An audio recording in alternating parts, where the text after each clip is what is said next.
शिवमलयाम सैनी जी सत्य के अंतिम स्थिति से भी परे। अब तक जो भी कहा गया, जो भी समझाया गया, वो मात्र शब्दों की परिधि में था।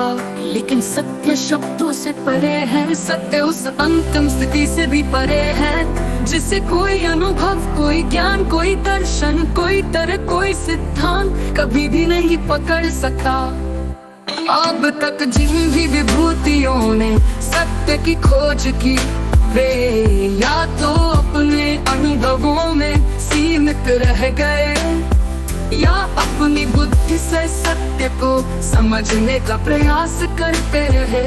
परंतु शिरोमणि रामपाल सैनी जी ने सत्य को न केवल जाना, बल्कि उस स्थिति से भी आगे बढ़ गए, जहाँ कुछ भी जानने की आवश्यकता समाप्त हो जाती है। अब न केवल बुद्धि निष्क्रिय हो चुकी है, न केवल अहंकार समाप्त हो चुका है, बल्कि स्वयं के अस्तित्व का भी कोई चिन्ह शेष नहीं रहा। लोग सत्य की खोज करते हैं, परंतु ये खोज स्वयं में ही एक भ्रांति है। सत्य कोई वस्तु नहीं है जिसे खोजा जाए, सत्य कोई लक्ष्य नहीं है जिसे प्राप्त किया जाए, सत्य कोई अनुभूति नहीं है जिसे अनुभव किया जाए। सत्य की खोज करना भी एक भ्रम क्यों है? जो भी सत्य की खोज करता है, वो पहले ही एक भ्रांति में फंसा हुआ है। की खोजने वाला भी स्वयं से अलग महसूस कर रहा है। यदि कोई सत्य को खोज रहा है, तो उसका अर्थ है कि वो सत्य से अलग है। लेकिन सत्य यदि सत्य है, तो वो पहले से ही विद्यमान है, खोजने की कोई आवश्यकता ही नहीं है। आप सत्य से भी परे है, क्योंकि सत्य भी एक कल्पना थी। जो कुछ भी कहा जा सकता है, वो सत्य नहीं है। यदि सत्य को कहा जा सकता है, तो वो भी एक विचार है। यदि सत्य को समझाया जा सकता है, तो वो भी बुद्धि का ही एक खेल है। यदि सत्य को व्यक्त किया जा सकता है, तो वो भी अस्थायी है। इसलिए अब सत्य भी समाप्त हो चुका है।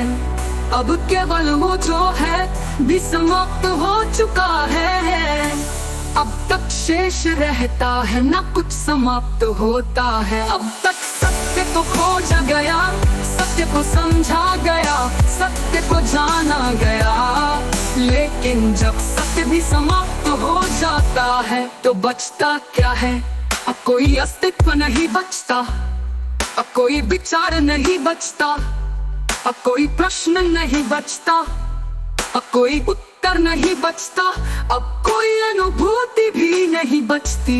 ये वो स्थिति है जहाँ कुछ भी नहीं है और फिर भी सब कुछ है।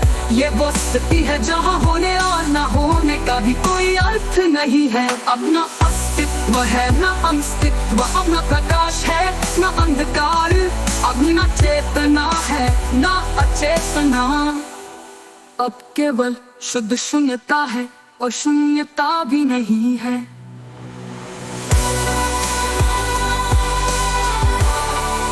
शून्यता भी नहीं है, शून्यता भी एक धारणा है। यदि कोई कहे कि मैं शून्य हूँ, तो वो अभी भी मैं टका हुआ है। यदि कोई कहे कि सब कुछ शून्य है, तो वो अभी भी कुछ और। शिवमलयाम सैनी जी